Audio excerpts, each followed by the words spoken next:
Okay, so Kitty Nation, my fam. Let me tell you, I love this man. Xzibit is in the studio, and everybody's excited right now because we are talking about Crush Groove 2024. Is happening on 420, so you already know what type of vibe it's going to be. It's going to be good. Yes, but you know what, Xzibit? It's so crazy because now that we have you in the studio, we're like, this isn't his first Crush Groove, is it? Now, I know back at the Gibson Theater, you were a special guest. You came out. Everybody went crazy. Yes. What is it? You were like, I don't know. I don't know if I've been on all the other ones. Yes. You know what I'm saying? Mm-hmm. And it's good because I love doing these programs because I get to see the hometown. I get to see the family, and I get to go and get down with cats who have been doing this for a long time, and the West Coast celebrates its own, and it's dope that, after all these years, they still rock with us, and, you know what I'm saying, they're excited to see us. It's dope. Always excited. Yeah. It's always a vibe, and like you said, I feel like when backstage, what you guys don't get to see, it's like a family reunion with all of them backstage. It's really cool, but what does it mean for you to see Crush Groove still being successful in 2024? Well, I mean, if you look at the origins, I mean, even the name, Crush Groove is been with us since the beginning of hip hop in its entirety. And then to be able to have a concert named after that, and all the nostalgia that goes with it, and the people that show up, and the performers, I mean, it's still dope to be able to come back and just know that every year there's going to be Crush Groove, and we're going to be able to see our greats come down, and it's dope to be able to feel the love like that. And I want to say that says something about the music. It's timeless. Yes. You created timeless music. I know, that's man. dope to even think about. I didn't go in the studio and just create any music. I created timeless fucking music. It stood the test of time, standing the test of time. We still adding on to it as we go. I mean, it's dope, man, because I couldn't do it without them, without the fans, without the people. And that's who I do it for, And I've seen you, so I've been privy to be at dinners with X. We went to go see a show in Vegas, and fans love you, and it's crazy because my sister actually was with us one time, and she still talks about it to this day. She's like, oh my God, he's so down to earth. Like, he took pictures with everybody. He's so nice. Like, he didn't get mad. He didn't get frustrated. People were coming up to you, and it's just, you're very graceful. Dude, look, I'm very thankful for, the opportunities, the blessings I've been given. And, I always tell people this, you never know who you're talking to. You only get, there was a time when I was this dickhead. You know what I'm saying? I can't even imagine that. Oh, no. Early on, there was some moments. There was some doozies in there. But you grow and you mature, and you just realize, the person that, you disrespectful to today, that they could be connected to the person that you got to go knock on somebody's door tomorrow. You know what I'm saying? Absolutely. Yeah, absolutely. So I'm always, I try to be as gracious as possible, and, take pictures and be, as courteous to people. But I mean, when I'm with my family, it's kind of difficult. It's a balancing act. But, I think if you deal with people with some kind of level of respect and they return it to you, it's an understanding that's to be understood. I feel that. Now, Crush Groove lands on 420. I mean, we've got Ice Cube, Dub C, Too Short, E40, Xzibit. Yes. The list goes on. Shout out to Jail Felony, J-Rock.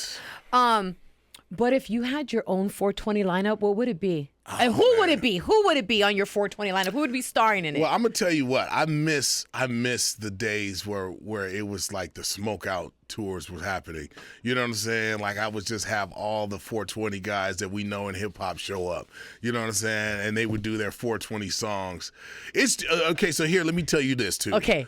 When you do 420 shows and everybody's stoned, they think that they're participating, when it's not the same. In their mind, they're participating. In their mind, they're participating, but on the stage, it's like everybody is like dead. Right. So So it's good to be able to have like a balance. Right.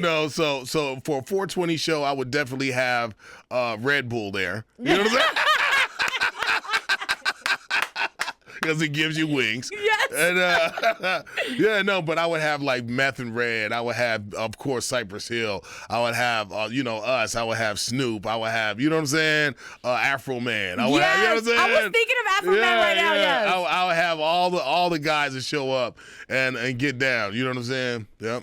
So speaking of Up in Smoke tour, you actually did that in Hawaii, back with Cypress Hill, Dre, Snoop. How epic was that? Man, that moment. Up in Smoke is always going to be like a turning point, a highlight in my career. I'll never forget that tour. It was definitely the beginning of a bunch of great experiences. So yeah, shout out to Dr. Dre. He's about to receive a star on the Hollywood Walk of Fame right next to Dog. We're gonna pull up. We're gonna bring out the Lolos. Come check us out. We're gonna go big. Now, speaking of Dre, we just we were talking about that, him getting the star on the Hollywood Walk of Fame, long overdue. In your words, yes. Xzibit's words, how important is Dr. Dre to the hip hop culture? He's our Quincy Jones. He's the chairman of the board. Dr. Dre is the root of the family tree that, so many stars came. I always say, Dr. Dre makes stars for the universe. You know what I'm saying? And they stay there for a long time. They don't burn out. You can see there's a method to the madness. The people that he's been involved with have longevity past, the people who just come in and out. And there's a reason for that, because he is so dedicated to the craft and the music, and he brings the best out of everyone that he works with. So, Dr. Dre is essential for West Coast hip hop to be in existence. Now, talking about, the craft and respecting it, when you guys were in the studio making Multiply, like he made you do your line, I've been this way and I can't stop over and over again. Is it, did you appreciate that, or could it be a little frustrating because he's a perfectionist? I've never questioned the process. Okay. I mean, he just didn't get there for no reason. Right. You know what I'm saying? Like, so if I got to say this 100,000 times, so be it. But it came out the way it's supposed to come out, and you got to you said it yourself. We make timeless material, timeless records, things that are going to be here well after we're gone. And that's what it takes, is to have that level of expectation and perfection. Best lesson you've learned from Dr. Dre? Your ego is not your amigo. Okay, I love that one. Yeah. That's important in this industry because there's a lot of people that have a lot of big egos. There's a lot of people that lead with ego. You're right. For real. They lead with ego. And it's not becoming of some people. Some people, even the people that I know could lead with ego don't. Mm-hmm. You know what I'm saying? It's a big turnoff. So lead with humility. Don't let anybody just run over you or disrespect you. But at the same time, we all deserve a little grace, Now, you just finished your tour with Ice Cube, the Straight Into Canada tour. We did the first leg. You did the first leg. Okay. We're going back in May to do the second leg. Okay. Yeah. How was that? It was dope, man. Rocking with the legends is dope. They don't understand. Like, I used to listen to Ice Cube before I even, was into music. You know what I'm saying? Like, before I was an artist. So, I was a big fan of who he was and what he created, especially with Dr. Dre and, you know what I'm saying, all the rest of the NWA. So to be on tour with him, I don't think he really understands the gravity and the weight that he's had impacted on my life and my career. Did you ever tell him? I've tried to, you know what I'm saying? but the words I can't put it into words, to be able to, like, look, I was a fan of these guys, and now I'm considered to be one of them. You know what I'm saying? And to be part of this thing of ours, this West Coast fucking, this conglomerate, this city, this, you know what I'm saying? The whole representation of this culture, and to be part of that and considered, an important piece of that, it's amazing. X, you're a legend in your own right. You mean legendary status, but like you said, you grew up listening to Ice Cube. There has to be some moment by yourself where you're like, yo, like, I still trip out on this. Do you, or it's just work for you now because you are I still X do. to the Z? I'm still humbled by it every day. It could have been so different for me. Mm-hmm. It could have been so different. Like, I was in the street, so. I know a lot of cats say that, but, I didn't have a plan B. Yeah. So. This was it. Yeah, this. All or nothing. If it wasn't this, I don't know where I'd be. So I really appreciate the love, and I never take this for granted. And I'm always excited about being able to still continue I feel like I haven't worked a day in my life. You know what I'm saying? Even though I did have jobs before I was an artist. You know what I'm saying? What was one of the jobs that you're like, man? Oh no. Just tell me one. No. I'm gonna go down this rabbit hole. No. I'm gonna tell you. I worked at Wendy's. I worked at a movie theater. I worked at the last job I ever had was I worked at like a pizza shop. I made pizzas and sandwiches. And then I worked at this place called the Original Cookie Company, and I would write congratulations and like happy birthday on big ass giant cookies and shit. and that was the first thing. And then a friend of mine rolled up on me and he rolled up on me and was like, "Yo, what the fuck are you doing in here?" He was like, "Yo, you want to go make some real money?" And then I try to be a drug dealer. So yeah, that was it. Hey man, listen, I worked at Del Taco before. I'm not even mad. Yo, I loved working at Del Taco. Like honestly, it was a vibe. Listen, I took Wendy's very seriously. Okay, I was getting ready to get my blue apron. You know what I'm saying? Which means I was gonna be a manager. Oh my God. I never forget Don, fuck you. You know what I'm saying? Don was my manager. He hated on me and made sure that I got fired before I got my blue apron. And if you're out there listening, Don, fuck you. Don, fuck you. Fuck you, Don.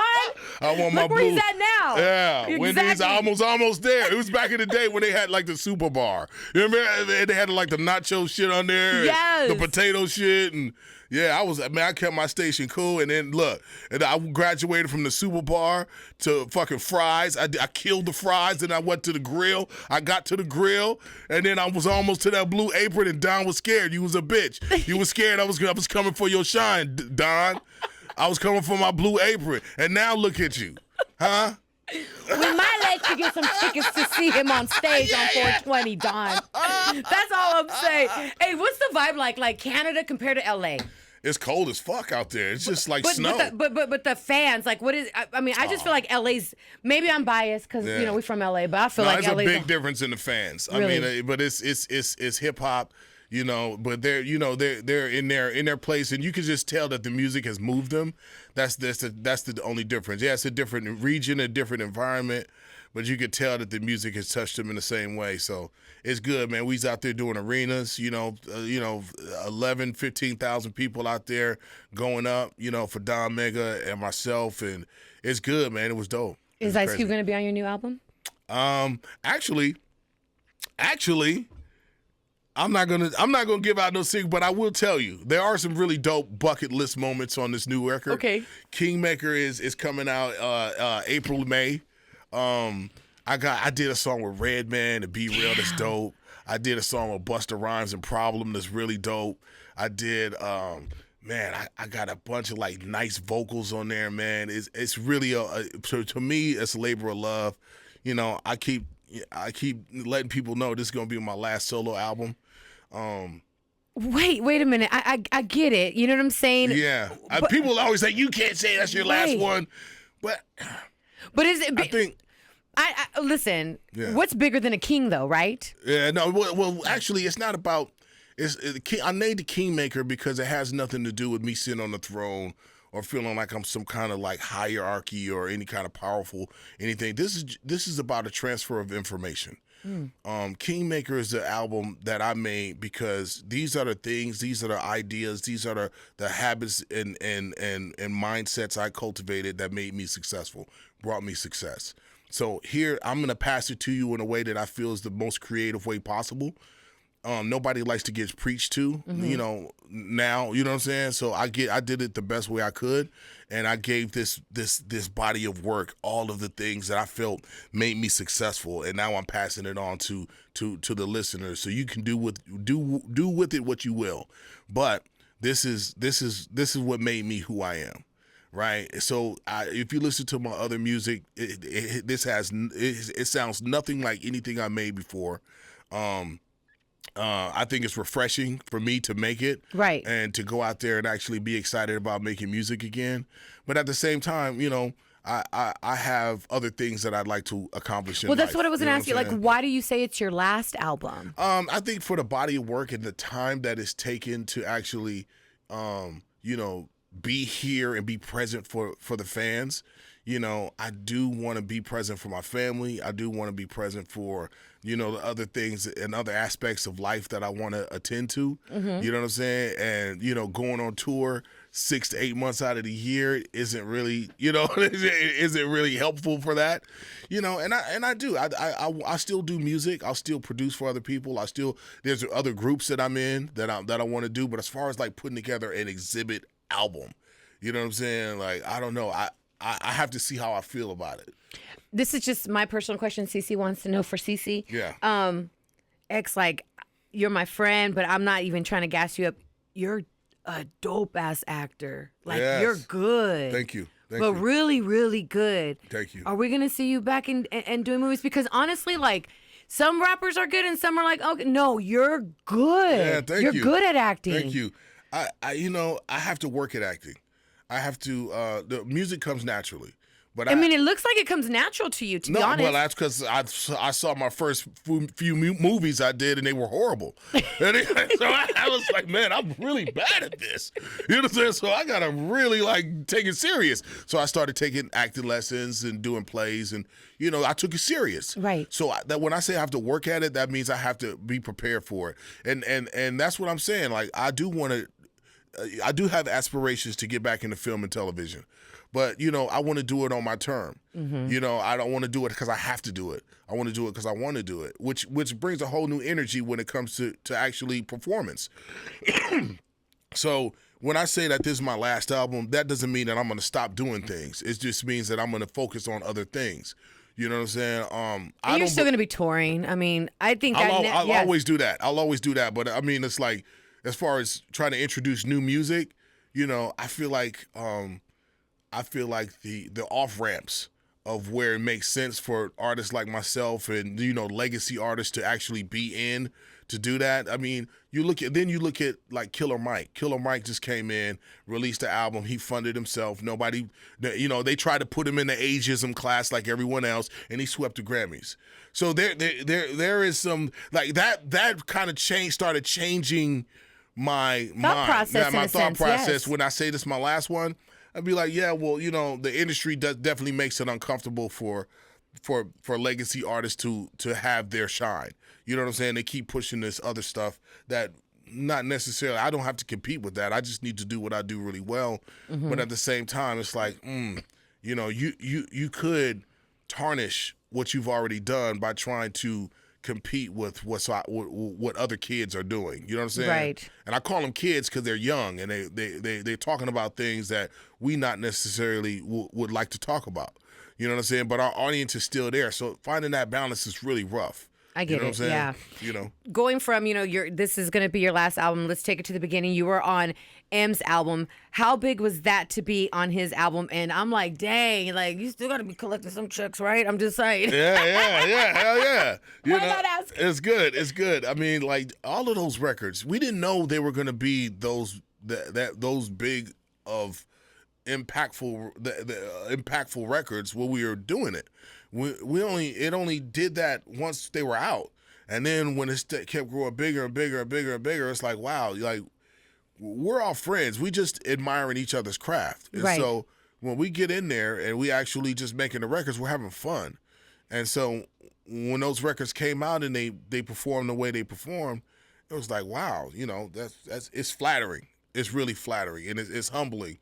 And it's just, if you think about it and look at it the right way, you just feel like, man, I was part of something that was really dope, and I'm really glad I was there for that moment. That had to be like a super dope moment, just Absolutely. You know what I'm saying, back in that hip hop era. You've got songs with Nate Dogg. I mean, Multiply, Be Please, been a long time. Talk about that chemistry. That's one person that I've never been honored to meet. Yeah. Before I got into radio, but I'm like, every time I hear him, there's nothing hits like Nate Dogg. Yeah, man. Shout out to Nate Dogg. Shout out to Nate Dogg's family. Shout out to Lil Nate and Hell. Yes. I see you out there. I think it's dope that we were able to witness the greatness of Nate. You know what I'm saying? Nate Dogg, especially, when I came around and was involved in making records with him, he'd already been legendary status working with Dog and and Dog Pound, and you know what I'm saying, like, and becoming an artist in his own right. So, when he started doing, music with me, I felt it was like an honor. You don't look at life and death like in the moment when you're actually there. You know what I'm saying? Like you're not even considering that. It didn't even cross our mind. You know what I'm saying? But when you lose somebody that important, to the culture, to the family, it's a blow. It takes a lot to come back from that. So when I hear his music, when I hear people celebrate him, we still shout out Nate to this very day in our show, every show.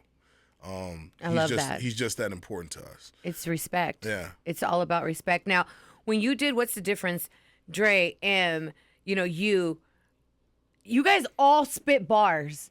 There has to be at some point, and I'm really going to get deep with this real quick. There got to be a little bit of competitiveness there between y'all. I mean, it's friendly competition, but I mean, you're hearing M spit, Dr. Dre, you got to be like, I got to be on my A game with this one. Nah, he don't let you hear it. Wait, what? Yeah. You just do your part, and then you hear it when it come out. I didn't hear. All I heard was the beat. That was it? That's it. Yeah, he don't do that. He don't want us to point the guns at each other. You know what I'm saying? But sometimes it makes you raise, you know what I'm saying, the bar a little higher. No, I'm you can't just do saying, that. hey. Look, you do your part. Everybody does their part, and then listen. If you get shit on, you get shit on. That's just how it is. It's real. That's why you gotta come with your A game every time. Okay, Yeah. Can you still drink a whole Hennessy fifth? No. Okay, well, I was going to say, because is it a problem now or is it a gift? No, fuck no. My body stopped working like that a long time ago. Fuck out of here. Ain't no fucking finish. There ain't no finishing no Hennessy fifths. Now, we've got some true Xzibit fans. Too much respect for myself to be trying that shit in 2024.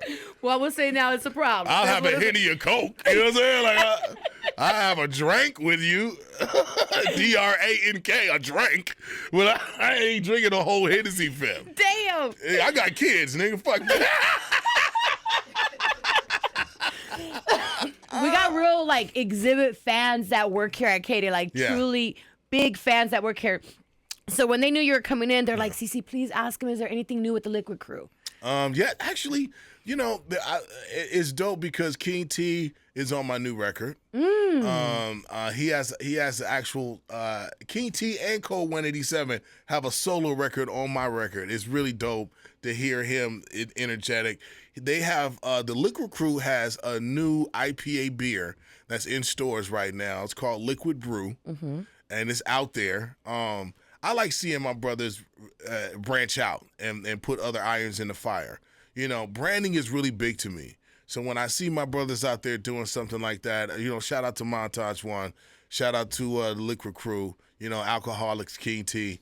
I like to see them build off of their brand as well.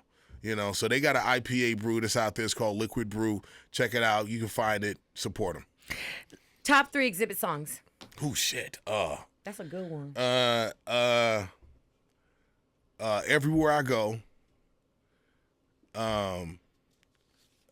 Earth is Over, and Perfect Alibi. You haven't heard them yet because they're on my new album. Go get that. It's coming out in April. That's what I'm listening to right now. It's like, I gotta I like these records. They crack it. See, there it is right there. Great marketing from this man right here. He knows how to do his marketing. Yeah. Any surprise guests for Crush Groove? Man, we're going to go out there and tear it down. We've been out warming up. I will be doing new songs off Kingmaker on the set. And, man, K-Day's always been my family. In fact, I'm actually opening a store. My first dispensary in Bel Air. Yes, I love it that it's in Bel Air. That's right, okay? That's right. There's nobody around us, but I want my K-Day family. In fact, I want to invite you guys down on the 17th. If you come in and mention 93.5 K-Day, you'll get something for free, get a special prize. Hey, look at our staff. Everybody's like, hold up, we're going to roll up too. Yeah, absolutely. Yeah. Let me see. What's the address? Yeah, that's dope. Congratulations. Yes. Hold on, let me tell you guys. We got to shut out that napalm. Yes. Yeah. Okay, yeah, it's a 641 North Sepulveda Boulevard. It's called Xzibit's West Coast Cannabis. I love in it. Bel Air. Come through and rock with us. It's gonna be crazy. It's a beautiful store. It is the hard rock hip hop of cannabis. You know what I'm saying? I got plaques. I got memorabilia from all the years. I got everything celebration of West Coast. You know, everything from the rock to the skateboards to the you know what I'm saying? Yes. Like it's a celebration of everything West, not just the music. So come check us out. Exhibits West Coast Cannabis in Bel Air on the 17th. Mention K-Day, you get a free gift. It's going to be crazy. It's going to be crazy. I'm going to be there. So Yeah. I got to be there. We got to go ahead and pull up on you. Thank you so much for stopping by, Xzibit. Listen, everybody is so excited about this, about Crush Groove 2024, 420. It's going to be such a great lineup. And you coming on, I mean, I'm telling you right now, I sit there, I give away tickets, and I'm like, who do you want to see? And people are like, X to the Z, X to the Z. It's crazy. Dope. Your fan base out here is bananas. And the reason why I asked you, what's the vibe like from Canada, from LA? Because even though wherever you go around the world, fans are fans. But for some reason, LA, we feel like you're ours. Yes. You know what I'm saying? You belong to us. Absolutely. So it's a different type of vibe sometimes, It's a family thing. You know what I'm saying? I always tell people, once you own in the West Coast, you own. This like we celebrate our own out here. And just like any other region, but the West Coast is something special because the legacy artists have a special place in the hearts. Like this music, this West Coast thing of ours has been the soundtrack of our lives. And everybody here who's understood the ups and downs, and it's like we've been through this together. And this music kind of brings us all together and combines all of our journeys to feel like one thing, and one movement. You know what I'm noticing more too at the concerts is that the fans are getting a little younger too. Yeah, it's younger because they're listening off of what their pops or their mom was banging, right? Yeah. So now you're getting like the young 20-year-olds that know every single song, and it's crazy how it just goes on and the music passes on to generation to generation. Yeah, they better not ban TikTok, them nigga. Them kids gonna be like, who? We're gonna get Xzibit on TikTok, okay? Yeah. Cool, man. It's the afternoon ride.